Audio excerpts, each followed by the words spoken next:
Hello दोस्तों, नमस्कार। बात कर लेते हैं आज के दिन भर की सारी बड़ी खबरों की, जहां सबसे पहले आपको बताएंगे दोस्तों, जिसका डर था वही हुआ। आज रातों रात इजराइल ने ईरान के न्यूक्लियर प्लांट पर कर दिया भीषण हमला। आईआरजीसी ने कह दिया जैसे को तैसा वाला जवाब देंगे। दोस्तों, ईरान के न्यूक्लियर प्लांट पर यूरेनियम प्रोसेसिंग यूनिट को निशाना बनाया इजराइल ने, यानी कि न्यूक्लियर प्लांट पर अटैक का बदला न्यूक्लियर प्लांट पर ही अटैक होगा। जी हाँ दोस्तों, कहाँ युद्ध समाप्त होने की बात हो रही थी, कहाँ वर्ल्ड वॉर 3 की तरफ दुनिया आगे बढ़ चुकी है दोस्तों, और युद्ध थमने का नाम नहीं ले रहा। आपको बताएंगे सबसे बड़ी और अहम जानकारी। उधर सऊदी भी उतर गया दोस्तों, युद्ध में कह दिया ईरान पर हमलों में तेजी लाए अमेरिका से भी कह दिया कि तुम भी ईरान पर अटैक करो। तो वहीं आनंद फानन में अपने भारत ने भी बड़े से बड़े युद्ध के लिए बड़ी तैयारी कर ली दोस्तों। रक्षा क्षमता बढ़ाने के लिए बताएंगे कितने लाख करोड़ रुपए के प्रस्ताव को दे दी मंजूरी, जानकर आप भी जाएंगे चौंक। तो वहीं जंग के बीच पहली बार ईरान ने चीन को दिया बड़ा झटका, लौटा दिए उसके 2 जहाज। जी हाँ दोस्तों, आखिर ईरान ने चीन, जिसको वो बेहतरीन दोस्त मानता है, उसके खिलाफ ऐसा फैसला क्यों लिया दोस्तों, जानना आपको बहुत जरूरी है। साथ ही साथ फिर एक बार दगाबाज निकला यूक्रेन, भारत की पीठ में छुरा घोंप दिया दोस्तों। बताएंगे इस बार उसने ऐसा क्या किया। तो वहीं मुख्यमंत्रियों की बैठक में प्रधानमंत्री नरेंद्र मोदी जी ने लॉकडाउन को लेकर क्या बात कही, क्या लगेगा लॉकडाउन या लाइट लॉकडाउन, या फिर ऐसा कुछ नहीं होने वाला, क्या कहा पीएम मोदी जी ने। आज एक से एक बेहतरीन से बेहतरीन जानकारी बताएंगे। हमेशा की तरह बस आप वीडियो के अंत तक बने रहिएगा। और खबरों में आगे बढ़ने से पहले देश भारत की संप्रभुता, अखंडता का और भारत की कूटनीति का दिल से समर्थन करते हैं तो वीडियो को लाइक करके इस चैनल को सब्सक्राइब करके बेल आइकन दबा के कमेंट में जय हिंद अवश्य कह दीजिएगा। बात करते हैं पहली सबसे बड़ी खबर की, जहां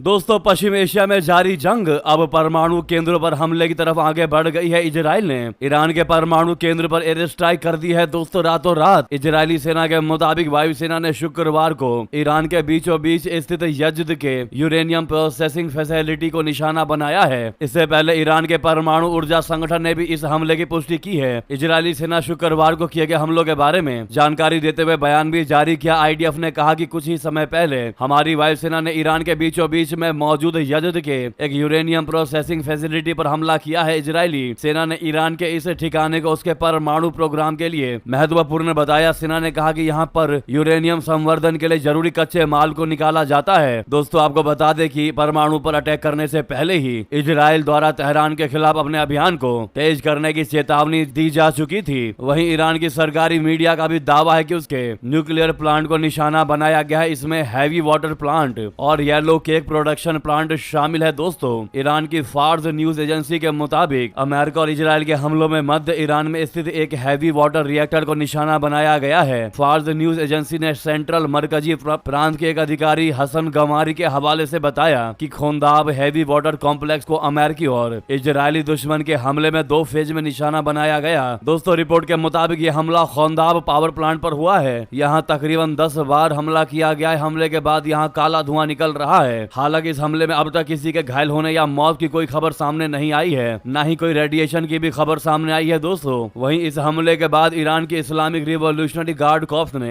अमेरिकी और इजरायली औद्योगिक कंपनियों और उद्योगों में काम करने वाले लोगों को तुरंत अपने कार्यस्थल छोड़ने की अपील कर दी है। अल जजीरा ने ईरानी समाचार एजेंसी तस्नीम के हवाले से बताया है कि ये अपील एक हैवी वाटर प्लांट और एक येलो केक उत्पादन प्लांट को निशाना बनाए जाने के बाद की गई है। आईआरजीसी ने चेतावनी दी है कि उसके लड़ाके इस क्षेत्र में उन औद्योगिक कंपनियों पर जवाबी हमले कर रहे हैं जिनमें अमेरिका का भी हिस्सा है। साथ ही उन भारी उद्योग को भी निशाना बना रहे हैं जो इस क्षेत्र में इजराइल के सहयोगी हैं दोस्तों। वहीं आपको बता दें, हमले के बाद इस्लामिक रिवॉल्यूशनरी गार्ड कॉर्प्स यानी आईआरजीसी एरोस्पेस फोर्स के कमांडर सैयद माजिद मुजावी ने एक्स पर पोस्ट करके कहा कि आपने पहले भी हमको आजमाया था, दुनिया ने फिर देखा कि आप खुद आग से खेल रहे हैं और बुनियादी ढांचे पर हमला कर रहे हैं। इस बार आंख के बदले आंख नहीं चलेगा, देखते रहिए हम कैसे इस चीज का बदला लेते हैं। जैसा अटैक किया है वैसा ही बदला लेंगे। दोस्तों ये बहुत बड़ी जानकारी थी, क्योंकि अब तक ऐसी खबर आ रही थी कि न्यूक्लियर पावर प्लांट पर कोई भी अटैक नहीं करेगा, ना इजराइल करेगा ना अमेरिका करेगा। लेकिन ऐसे समय में यह अटैक किया है दोस्तों इजराइल ने, जब शांति वार्ता की तरफ ईरान मुड़ता दिखाई दे रहा था। अमेरिका भी, ट्रंप लगातार ये घोषणा कर चुके हैं कि ईरान लगातार युद्ध विराम की बातें कह रहा है, लेकिन दोस्तों इजराइल का यह अटैक करना, अब इन बातों पर विराम लग चुका है कि कहीं से कहीं तक कोई युद्ध विराम की बात नहीं थी और अब आप ऐसा समझ लीजिए कि युद्ध और ज्यादा भड़कने वाला है दोस्तों। युद्ध पर कोई विराम नहीं लगने वाला और अब ये युद्ध रिटेलिएशन कैसा रूप लेगा इसकी कोई भी व्याख्या नहीं कर सकता, कोई भी प्रेडिक्शन नहीं कर पाएगा। जी हाँ दोस्तों, अब देखना ये होगा कि क्या ईरान भी इसका रिटेलिएट करेगा। वहीं दोस्तों सऊदी अरबिया भी कैसे आग में घी डालने का काम कर रहा है दोस्तों। अमेरिका से कह रहा है कि भैया ईरान पर हमलों में और तेजी लेकर आओ, इससे काम नहीं चलेगा। जी हाँ, मोहम्मद बिन सलमान ने डोनाल्ड ट्रंप से बड़ी अपील कर दी। सऊदी के खुफिया सूत्रों ने इसकी पुष्टि की है, आपको बता दें। सऊदी अरब ने अमेरिका से ईरान पर हमले तेज करने की अपील की है। एक सऊदी इंटेलिजेंस सूत्र ने इसकी पुष्टि की है दोस्तों कि रियाद ने वॉशिंगटन से ऐसा कहा है। सऊदी अरब इस बात पर भी विचार कर रहा है कि क्या वो सीधे तौर पर इस लड़ाई में शामिल हो जाए। सऊदी क्राउन प्रिंस मोहम्मद बिन सलमान ने खुद इसके लिए अमेरिकी राष्ट्रपति डोनाल्ड ट्रंप से बात की। सऊदी अरब और अमेरिका लंबे समय से करीबी सहयोगी हैं। वही ईरान से सऊदी का रिश्ता अच्छा नहीं है दोस्तों। अमेरिका और इजराइल ने 28 फरवरी को ईरान पर हमला किया था। इसके बाद से लगातार लड़ाई चल रही है। ईरान ने अपने ऊपर हुए हमले के जवाब में सऊदी अरब, कुवैत, बहरीन, यूएई जैसे खाड़ी देशों में अमेरिकी ठिकानों को भी निशाना बनाया है। इस पर खाड़ी देशों की सरकारों में एक गुस्सा देखा जा रहा है। द गार्डियन की रिपोर्ट के अनुसार सऊदी सूत्र ने न्यूयॉर्क टाइम्स की उस रिपोर्ट की पुष्टि की है जिसमें कहा गया था कि मोहम्मद बिन सलमान ने डोनाल्ड ट्रंप से अपील की है कि वे ईरान के खिलाफ अपनी लड़ाई को बीच में ना रोके बल्कि इसको और ज्यादा तेज करें। अमेरिका इजराइल का यह अभियान पश्चिम एशिया को फिर से गढ़ने का ऐतिहासिक अवसर है। जी हाँ, इंटेलिजेंस सूत्र ने कहा कि रियाद जो है वो न केवल इस सेना अभियान को जारी रखने की मांग कर रहा था बल्कि इसे और तेज करने की भी मांग कर रहा है। ट्रंप ने क्राउन प्रिंस मोहम्मद बिन सलमान की भूमिका के बारे में इस रिपोर्ट की पुष्टि करते हुए मंगलवार को पत्रकारों से कहा कि हाँ, वह एक योद्धा है। ये सही है कि वो हमारे साथ मिलकर लड़ रहे हैं। जी हाँ, सऊदी अरब ने आधिकारिक तौर पर ऐसा नहीं कहा है कि वो ईरान पर हमला चाहता है। हालांकि उसने अंदर खाने अमेरिका से ऐसा कहा है दोस्तों, दुनिया को दिखाने का प्रयास नहीं कर रहा। अंदर खाने वो अमेरिका को भड़का रहा है कि भैया अगर युद्ध कर रहे हो तो सही से अच्छे से युद्ध करो और युद्ध को और ज्यादा तेज करो, ईरान की हालत खराब करो, ईरान को नेस्त नाबूद करो। जी हाँ, यानी कि युद्ध विराम की कहीं से कहीं तक कुछ भी गुंजाइश नजर नहीं आ रही दोस्तों। एक तरफ इजराइल लगातार हमले कर रहा है, दूसरी तरफ खाड़ी देश अमेरिका को भड़काने का प्रयास कर रहा है दोस्तों, प्रेशराइज करने का प्रयास कर रहा है। दोस्तों आपको बता दें, सऊदी को लेकर ये जानकारी इसी बीच आई है जब ईरान ने रात ही खाड़ी देशों खासकर सऊदी अरबिया और कुवैत के कई अहम ठिकानों पर हमले कर दिए। इससे मध्य पूर्व का संकट और गहरा गया है। इस बीच अमेरिकी राष्ट्रपति ट्रंप ने ईरानी ऊर्जा ठिकानों पर अपने प्रस्तावित हमलों को और आगे बढ़ा दिया है दोस्तों। अब इस मुद्दे पर आपकी जो भी निजी राय हो जरूर कमेंट करके बताइएगा। लेटेस्ट जानकारी को प्राप्त करने के लिए अगर कोई भी पहली बार इस वीडियो को देख रहा है दोस्तों, हमारे चैनल पर आया है तो सब्सक्राइब करके बेल आइकन जरूर दबा लीजिएगा। और सभी लोगों से रिक्वेस्ट है, अभी तक जिसने भी हमारे इस वीडियो को लाइक नहीं किया वो लाइक का बटन अवश्य दबा दीजिएगा। सामने बटन है, दबा दीजिए। साथ ही साथ अब बात करते हैं बड़ी खबर की, जहां बड़े से बड़े युद्ध के लिए भारत की बहुत बड़ी तैयारी। रक्षा क्षमता बढ़ाने के लिए 2,38,000 करोड़ रुपए के प्रस्तावों को जी मंजूरी। दोस्तों भारत अपने रक्षा उपकरणों के बड़े पैमाने पर अपडेट कर रहा है। रक्षा मंत्री राजनाथ सिंह जी की अध्यक्षता में 27 मार्च 2026 को हुई बैठक में लगभग 2,38,000 करोड़ रुपए की अनुमानित लागत वाले विभिन्न प्रस्तावों के लिए आवश्यकता स्वीकृति प्रदान की गई। भारतीय सेना के लिए वायु रक्षा ट्रैक प्रणाली, बख्तरबंद भेदी टैंक, गोला बारूद, उच्च क्षमता वाली रेडियो रिले, धनुष तोप प्रणाली और रनवे स्वतंत्र हवाई निगरानी प्रणाली को मंजूरी दी गई है। वायु रक्षा ट्रैक प्रणाली वास्तविक समय में वायु रक्षा नियंत्रण और रिपोर्टिंग क्षमता प्रदान करेगी, जबकि उच्च क्षमता वाली रेडियो रिले विश्वसनीय और त्रुटि रहित संचार प्रदान करेगी। दोस्तों आपको बता दें कि भारत बड़े अच्छे से जानता है कि अब जो दुनिया है वो बहुत ही एडवांस हो चुकी है। ऐसे में खुद को एडवांस करना बहुत जरूरी है। जिस प्रकार से युद्ध एडवांस लेवल पर खेला जा रहा है तो अपने आप को भी एडवांस लेवल का ही बनाना पड़ेगा। भारत को लेकर इन प्रस्तावों को मिली मंजूरी को लेकर आपकी क्या राय है दोस्तों, अवश्य कमेंट करके बताइएगा। उधर आपको बता दें, पहली बार इन जंग के बीच ईरान ने चीन को दे दिया बहुत बड़ा झटका। उसके 2 जहाजों को हरमुज स्ट्रेट से लौटा दिया वापस। जी हाँ दोस्तों, IRGC ने कहा कि भैया वापस चले जाओ, रास्ता बंद है। जी हाँ, मिडल ईस्ट में जारी जंग के बीच ईरान ने शुक्रवार को स्ट्रेट ऑफ हॉर्मुज में चाइना के 2 जहाज को रोक दिया। तेहरान के इस कदम ने दुनिया को भी चौंका दिया, क्योंकि वो अब तक ये कहता रहा है कि इस समुद्री रास्ते में सिर्फ इजराइल और अमेरिका के सहयोगी देशों के जहाज नहीं गुजरेंगे। ईरान की रिवॉल्यूशनरी गार्ड्स ने यानी IRGC ने कहा कि स्ट्रेट ऑफ हॉर्मुज बंद है और उसने अमेरिका और इजराइल के सहयोगी से जुड़े जहाजों को वहां से गुजरने के खिलाफ चेतावनी दी है। वॉल स्ट्रीट जर्नल यानी WSJ की रिपोर्ट के मुताबिक ईरान ने चीन के स्वामित्व वाले 2 शिप को स्ट्रेट ऑफ हॉर्मुज से वापस भेज दिया। रिपोर्ट में दावा किया गया है कि CSCL इंडियन ओशियन और CSCL आर्कटिक ओशियन नाम के 2 चीनी जहाज ईरान के दक्षिणी बंदरगाह बंदर अब्बास के पास लारक द्वीप के नजदीक से ही वापस मुड़ गए। नूवर न्यूज के अनुसार ईरान की रिवॉल्यूशनरी गार्ड्स ने दावा किया है कि उसने अलग अलग देशों के 3 कंटेनर जहाजों को वापस लौटा दिया और उन देशों के बंदरगाहों से आने जाने वाले जहाजों पर रोक लगा दी है जो अमेरिका और इजराइल के समर्थन करते हैं। जी हाँ, WSJ ने यह भी बताया कि हॉर्मुज स्ट्रेट से अब सिर्फ उन्हीं जहाजों को गुजरने की इजाजत दी जा रही है जिन पर ईरान के घरेलू सामान, कारें, कपड़े और दवाएं जैसी चुनिंदा सामान लदे हुए हैं, जबकि अनाज ले जाने वाले कुछ जहाजों को काफी देरी के बाद हाल ही में ईरान के बंदरगाहों में एंट्री करने की इजाजत मिली है। इस बीच इजराइल के रक्षा मंत्री कार्ज ने ईरान पर और तेज हमले की चेतावनी दी है। तो उधर आपको बता दे फिर दगाबाज निकला यूक्रेन। पहले भारत की पीठ पर छुरा घोंप चुका है दोस्तों और अब पाकिस्तान के यार से कर दी ड्रोन डील। फिर एक बार विश्वासघात कर दिया भारत के साथ। बता दें यूक्रेन की रणनीति हमेशा से पैसा और फायदा रही है। दुनिया में पहचान देने वाले भारत देश को धोखा देने वाले यूक्रेन का पाकिस्तान के साथ लंबा रिश्ता है। पाकिस्तान को सबसे ज्यादा हथियार सप्लाई करने वाला पार्टनर यूक्रेन ही है दोस्तों और इससे इस देश ने करीब $411 मिलियन कमाए हैं। अब इसी देश के राष्ट्रपति जेलेंस्की पश्चिम एशिया में सिक्योरिटी डोनर तलाश चुके हैं। जी हाँ, उन्होंने सऊदी अरबिया के साथ ड्रोन पैक्ट बनाया है जो पहले से ही पाकिस्तान का आका माना जाता है। पाकिस्तान और सऊदी के बीच कुछ हफ्तों पहले ही डिफेंस डील हुई है जिसमें यूक्रेन भी मौका देखकर घुस आया। आपको बता दें जेलेंस्की ने सऊदी अरबिया के साथ एक आपसी फायदे वाले रक्षा समझौते पर साइन किए हैं। ये वही यूक्रेन है जो कभी भारत के कट्टर दुश्मन पाकिस्तान को टैंक और मिसाइलें सप्लाई करके भारत की सुरक्षा के लिए खतरा बना था। अब जब यूक्रेन खुद संकट में है तो वो उन देशों के साथ हाथ मिला रहा है जो पाकिस्तान के करीबी सहयोगी माने जाते हैं। यूक्रेन का दगाबाजी वाला इतिहास नया नहीं है। 1990 के दशक में जब भारत अपनी सीमाओं को सुरक्षित करने में जुटा था तब यूक्रेन ने पाकिस्तान की सैन्य ताकत बढ़ाने के लिए हाथ मिलाया था।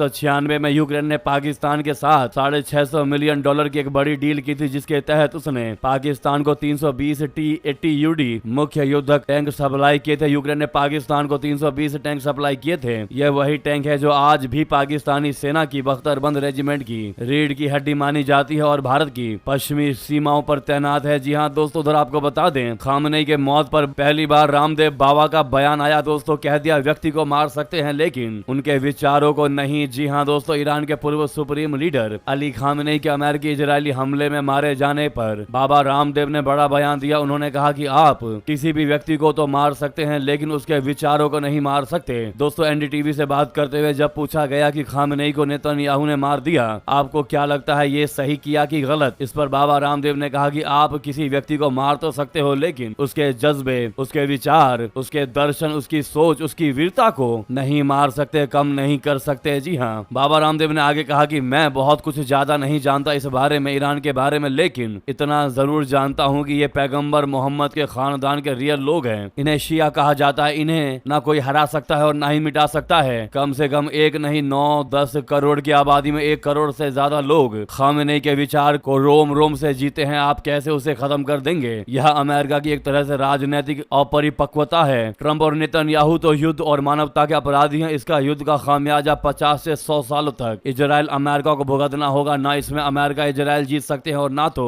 इसमें ईरान हार सकता है। ये कहना है दोस्तों बाबा रामदेव का। बहरहाल बाबा रामदेव के इस बयान पर आपकी क्या राय है दोस्तों? क्या आप उनके इस बयान से एग्री करते हैं? अगर एग्री करते हैं तो हाँ लिखिएगा और जो इस बयान पर डिसएग्री करते हैं वो बताइएगा कि आपको उनके बयान में क्या गलत लगा या कुछ ऐड ऑन करना चाहते हो तो कमेंट में लिखकर अवश्य बताइएगा। तो वही आपको बता दें कैसी विडंबना है दोस्तों। जब ऑपरेशन सिंदूर हुआ था उस समय भारत पाकिस्तान के जेट्स को गिना रहे थे डोनाल्ड ट्रंप। अब ईरान युद्ध में खुद उसने क्या क्या गंवा दिया जिसको पूरा छुपाने का प्रयास कर रहा है अमेरिका। अब अपने नुकसान को क्यों छुपा रहे हैं डोनाल्ड ट्रंप? दोस्तों ऑपरेशन सिंदूर को लेकर अमेरिकी राष्ट्रपति ट्रंप कई महीनों तक पाकिस्तान की भाषा बोलते हुए नजर आए थे। जो हमारी खबरों से लगातार जुड़े रहते हैं उनको याद होगा, वो लगातार इस बात का बखान करते हुए आ रहे थे कि कैसे इस युद्ध में फाइटर जेट गिर रहे थे और कैसे उन्होंने इस जंग को रोकने में मदद की। हालांकि भारत सरकार ने ऐसे किसी भी दावे को पूरे तरीके से खारिज कर दिया था, लेकिन बड़बोले ट्रंप लगातार पाकिस्तान की भाषा बोलते रहे। लगभग 8 महीनों के अंदर ही उन्होंने करीब 100 बार इस बात का दावा कर दिया था। अब जबकि ट्रंप ईरान युद्ध में फंसे हुए हैं तो अमेरिकी नुकसान को कम करके बता रहे हैं, अपने नुकसान को दुनिया से छुपा रहे हैं। वैश्विक स्तर पर अपनी सेना को सबसे मजबूत बताने वाला अमेरिका ईरान के सामने थोड़ा हल्का नजर आ रहा है। अभी तक सामने आई रिपोर्ट्स के अनुसार इस युद्ध में अमेरिका के F-15, F-16 फाइटर जेट तबाह हो चुके हैं और हवाई क्षेत्र की शान बताया जाने वाला F-35 भी क्षतिग्रस्त हो चुका है। ईरान से लॉन्च होने वाले हल्के और सस्ते ड्रोन्स का कहर ऐसा है कि 1 महीने के युद्ध में अमेरिका को अरबों डॉलर का नुकसान हो चुका है, जिसको छुपाने का दबाने का प्रयास कर रहा है। फाइटर जेट्स के अलावा ईंधन भरने वाले जेट एयर डिफेंस सिस्टम भी तबाह हो चुके हैं। दोस्तों, आखिर अब क्यों नहीं अपने नुकसान का बखान कर रहा है ट्रंप? अब क्यों बात को दबा रहा है? आप क्या कहना चाहते हैं दोस्तों? जरूर कमेंट कीजिएगा। उधर आपको बता दें, बहुत बड़ी और बहुत अच्छी खबर, कनाडा में अब खालिस्तानी झंडे फहराने पर लगेगी रोक। संसद ने पास कर दिया नया बिल। जी हाँ दोस्तों, बड़ी अच्छी खबर बता दें, कनाडा की संसद में एक बड़ा और चर्चित फैसला लिया गया है, जिसने न सिर्फ वहां की राजनीति बल्कि अंतर्राष्ट्रीय स्तर पर भी ध्यान खींचा है। देश की संसद के निचले सदन में एक ऐसा विधेयक पारित किया गया है जो नफरत फैलाने और आतंकवादी प्रतीकों के खुले इस्तेमाल पर सख्त रोक लगाने का प्रस्ताव करता है। इसे खास तौर पर खालिस्तानी गतिविधियों पर लगाम कसने की दिशा में अहम कदम माना जा रहा है। दोस्तों, कनाडा के हाउस ऑफ कॉमन्स ने कॉम्बैटिंग हेट एक्ट नाम के इस विधेयक को मंजूरी दे दी है। ये बिल अब अंतिम स्वीकृति के लिए सीनेट के पास भेजा जाएगा। इस कानून के तहत आतंकवादी संगठनों से जुड़े झंडों, प्रतीकों या प्रचार सामग्री का सार्वजनिक प्रदर्शन अपराध माना जाएगा। इस प्रस्तावित कानून के मुताबिक अगर कोई व्यक्ति किसी पहचान योग्य समूह के खिलाफ जानबूझकर नफरत फैलाने के लिए ऐसे प्रतीकों का इस्तेमाल करता है तो उसे दंडित किया जा सकता है। इसके अलावा धार्मिक स्थलों के बाहर लोगों को डराना, धमकाना या रास्ता रोकना भी अब अपराध की श्रेणी में आएगा। इस कानून के लागू होने के बाद बब्बर खालसा इंटरनेशनल और इंटरनेशनल सिख यूथ फेडरेशन जैसे संगठनों के लिए कनाडा में खुलकर गतिविधियां करना मुश्किल हो जाएगा। इन संगठनों को पहले ही भारत और कनाडा में आतंकवादी घोषित किया जा चुका है। दोस्तों, आपको बता दें, ये जानकारी, ये खबर भारतीय मूल के लोगों के लिए बहुत बड़ी राहत लेकर आया है। कनाडा में रहने वाले भारतीय मूल के लोगों के लिए ये बिल एक सकारात्मक यानी पॉजिटिव कदम माना जा रहा है। लंबे समय से वहां खालिस्तानी समर्थकों द्वारा मंदिरों और धार्मिक स्थलों को निशाना बनाने की घटनाएं सामने आती रही हैं। ऐसे में यह कानून उसकी सुरक्षा को मजबूत करने में मदद कर सकता है। दोस्तों, इस मुद्दे पर आपकी क्या राय है? लेकिन इसी खुशखबरी के लिए जहां पर भी आपको ग्रुप हो दोस्तों, व्हाट्सएप, फेसबुक, एक्स, इस वीडियो को जरूर शेयर करिएगा अंत में, या अभी शेयर कर दीजिए। साथ ही साथ आपको बता दें,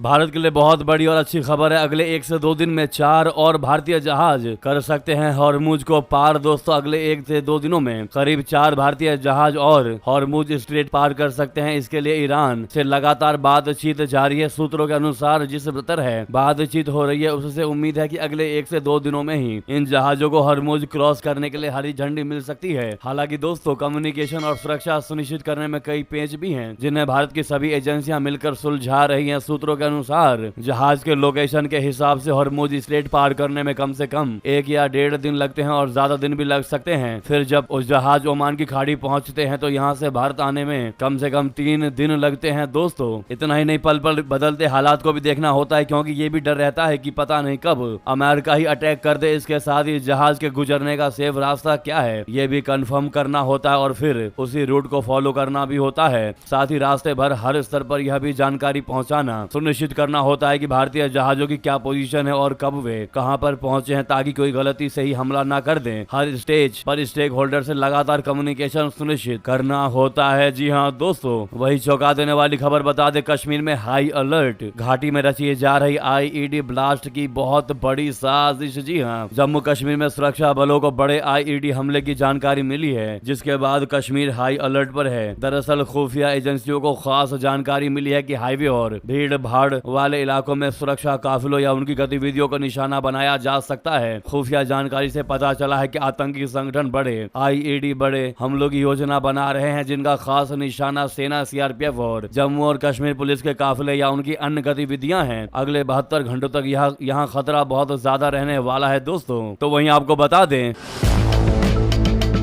नेपाल में कल से ही बालेन्द्र शाह का राज, बने 47वें प्रधानमंत्री। वहीं पीएम मोदी ने भी दी जमकर बधाई। जी हां, नेपाल में जेनजीज के विद्रोह और ओली सरकार के तख्ता पलट के बाद अब नई चुनी हुई सरकार अस्तित्व में आ गई है। देश में बालेन्द्र शाह बालेन ने कल यानी शुक्रवार को नेपाल के नए प्रधानमंत्री के रूप में शपथ ले लिया है। इसके साथ ही बालेन्द्र शाह इस हिमालयी देश में शीर्ष कार्यकारी पद संभालने वाले सबसे कम उम्र के निर्वाचित नेता बन गए हैं। प्रधानमंत्री मोदी जी ने भी शाह को बधाई दी और नेपाल के साथ और बेहतर संबंधों को बनाने की बात कही। सूत्रों का कहना है कि बालेन्द्र संभवतः अपना एक छोटा कैबिनेट गठित करेंगे जिसमें मंत्रियों की संख्या 15 से 18 के बीच हो सकती है। वो देश के 47वें प्रधानमंत्री हैं। उन्होंने 12:34 के शुभ मुहूर्त में पीएम पद की शपथ ली। जी हां, वहीं अपने बधाई संदेश में प्रधानमंत्री नरेंद्र मोदी जी ने कहा कि बालेन्द्र शाह को हार्दिक बधाई। आपकी नियुक्ति नेपाल की जनता द्वारा आपके नेतृत्व में व्यक्त किए गए विश्वास को दर्शाती है। मैं भारत और नेपाल की मित्रता और सहयोग को हमारे दोनों देशों की जनता के आपसी लाभ के लिए और भी अधिक ऊंचाइयों तक ले जाने हेतु आपके साथ मिलकर काम करने के लिए उत्सुक हूँ। ऐसे में अगर आपकी भी इच्छा हो दोस्तों तो बालेन्द्र शाह को कमेंट में कांग्रेचुलेशन अवश्य कहिएगा।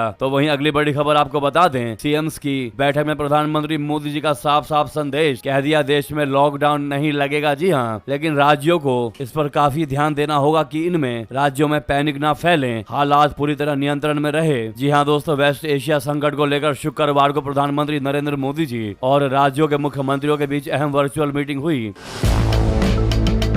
मिडल ईस्ट में जारी युद्ध और स्टेट ऑफ हॉर्मुज के बंद होने के खतरे को देखते हुए बुलाई गई ये बैठक करीब 2 घंटे तक चली। दोस्तों, इस बैठक में प्रधानमंत्री मोदी जी ने राज्यों के मुख्यमंत्रियों को साफ साफ संदेश देते हुए कहा कि हमें टीम इंडिया की तरह काम करना है। सूत्रों के अनुसार प्रधानमंत्री मोदी जी ने मीटिंग में ये भी कहा कि मौजूदा संकट की वजह से देश में कोई लॉकडाउन नहीं लगेगा। पीआईबी के मुताबिक प्रधानमंत्री मोदी जी ने इस बात पर जोर दिया कि सरकार की प्राथमिकता आर्थिक और व्यापारिक स्थिरता बनाए रखना, एनर्जी सिक्योरिटी को सुनिश्चित करना और नागरिकों के हितों की रक्षा करना है। साथ ही उन्होंने सप्लाई चेन को मजबूत करने की भी बात कही। इसके लिए प्रधानमंत्री मोदी जी ने राज्यों से जमाखोरी और मुनाफाखोरी के खिलाफ सख्त कदम उठाने की भारी अपील की। पीएम मोदी ने गलत सूचनाओं और अफवाहों के प्रसार के खिलाफ चेतावनी दी और सटीक और विश्वसनीय जानकारी के प्रसार पर जोर दिया। मुख्यमंत्रियों ने भी प्रधानमंत्री के नेतृत्व में केंद्र सरकार की तरफ से स्थिति से निपटने के लिए उठाए गए कदमों की सराहना की। मुख्यमंत्रियों ने भरोसा जताया कि उनके राज्यों में पेट्रोल, डीजल और एलपीजी की पर्याप्त उपलब्धता के साथ हालात सामान्य बने हुए हैं। जी हां दोस्तों, अब ऐसे में जब प्रधानमंत्री मोदी जी ने खुद कहा है कि अफवाहों के प्रसार के खिलाफ चेतावनी देते हुए कि सटीक और विश्वसनीय जानकारी के प्रसार पर जोर दिया जाना चाहिए, तो हम आपको बता रहे दोस्तों, जो हमारे साथ सालों साल से जुड़े उनको पता होगा कि हम हमेशा से चाहे खबर में समय लग जाए लेकिन सच्ची खबरें और ऑथेंटिक खबरें ही बताते हैं दोस्तों। इसीलिए जो पहली बार या नए आए हैं हमारे चैनल पर, पहली बार वीडियो को देख रहे हैं, आप भरोसा कीजिए दोस्तों, आपको यहाँ पर सच्ची खबरें ही मिलेंगी। इसीलिए चैनल को सबसे पहले सब्सक्राइब करके बेल आइकन अवश्य दबा लीजिएगा